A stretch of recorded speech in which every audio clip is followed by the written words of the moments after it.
having me. Thank you.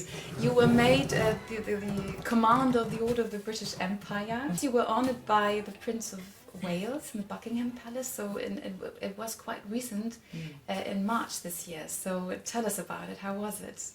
Yeah, it was a nice experience. You're part of a ceremony with a lot of other people that have done all kinds of incredible things in their community. So they've been nominated by whomever, and have been recommended by enough people around them that obviously appreciate the work that they've done and have they want them to be honoured for that work. And that's a really beautiful thing, because you become aware of so many activities and efforts that people have gone to in a very silent, quiet way for the people around them. And I think the day really means a lot for someone to have an event like that. They go, they partake in this ceremony, they have their family with them. So in some ways, for me, the most fun thing is to see the whole experience for all of those people. Yes. My job happens to be one that's anyway quite public. I mean, if you're playing on a stage all the time, you're in an environment where people are watching what you're doing. So that part of it, I guess, is not so unusual for us. But for a lot of people, the work they do is not in that type of environment. So I enjoy to see them enjoying it so much, yeah. And I always, when I read about those things, I always wonder how they announce it, because they most certainly won't just write an email like, by the way, you will be made commander. Yeah. I think it must be something very elegant and something... It's a letter you get in the post. Oh, it's just a letter? Yeah. Which because I'm never home, I always like... It was, it's the third time I've had something like that. Yeah. And twice I have missed the letter for like 2 months. Oh. And they give you a deadline that you must reply to accept the thing. Yes. And so both times I made the deadline by like 24 hours. It's just so bad. Well, I thought it would be something very official, like someone, No. having a, presenting it to you, stopping by. No. Yeah, but you never No, did. it's just a letter. Okay. It's a very nice letter. Yeah. So this all encouraged you a lot, you said, to deepen your commitment also in music education. And you do very much, because you have your Benedetti Foundation and you do master classes, workshops, and you have been working with thousands of students by now, and also with hundreds of teachers. And whenever you meet someone new, what is the most challenging aspect, or what do you think, what is it the children need most in preparing them for a career in the music industry? Well, only a small percentage of the students that I meet are even thinking about a career in music. Yes. Most of them will not go on to have a career in music, and it's I think my responsibility, or what I try to feel responsible for, to give them the most visceral, memorable and impactful experience with music for that moment. I think I find one of the biggest issues with people learning traditional instruments, acoustic instruments, classical instruments, is a general fear and physical stiffness. Children are they're told more things you cannot do than things you can do. And I think they become very tight. And especially an instrument like the violin, it's very easy to make a horrible sound. Yes. So I try to get them to realize that the body, the mind, emotions, all of your senses are connected. And if you're blocking your thoughts, or you're blocking your physicality with tension and fear, it's very difficult to then be open, and it's therefore very difficult to feel where the music goes, where it rises and falls, where the natural way of expressing it is. Like you connect to your way of telling a story is very natural, especially for children. They tell stories so well, you know, they're so animated, and they say this and can you believe that, and oh my goodness, this, like they're they know how to tell a story, but somehow with music they shut off their instinct. Yes. So I'm trying physically, expressively, emotionally, mentally to like free something up. Yes. So they can, even if they play the most simple tune that's just, you know, using the first two fingers, that they at least feel a connection to music that's not purely technical. So this music education is only one aspect of your work.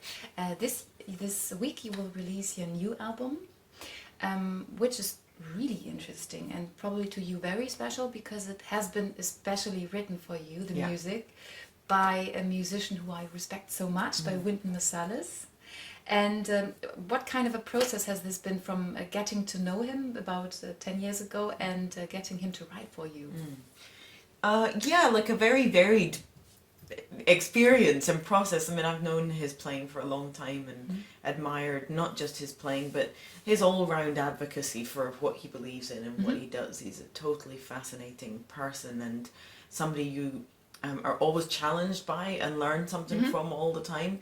But I think for me there's a real turning point of seeing his Swing Symphony performed live, because although I knew of course his classical trumpet playing and so many of his jazz recordings, seeing how he merged the symphonic structure and the classical concert environment with his styles, his composition, and also his big band. The Swing Symphony is written for an entire symphony orchestra and a big band all on stage at one time. And I'll never forget the first time I heard that piece live, and me and everybody else that was there, some people I worked with at the time, so my manager at the time, we were like, he has to write a violin concerto. Like, if you could imagine something that will really have an impact and have the chance of having longevity and popularity within the genre of classical composition, we felt his expression would fulfill that. And I mean, the concerto has spoken for itself already. I mean, I've performed it. I can't count how many times I've already performed it, and within the next 3 years I'm performing it countless more times. So there's a huge demand to hear it. Audiences genuinely love it. They like react very strongly to the music. It's a very direct kind of expression and bold. You know, it's not ambiguous. You know what you're being told. So it's the whole that, and also the Fiddle Dance Suite, which I've also toured a lot and will continue to. It's more than an honor for me to have had that written for me. You know, it's like a real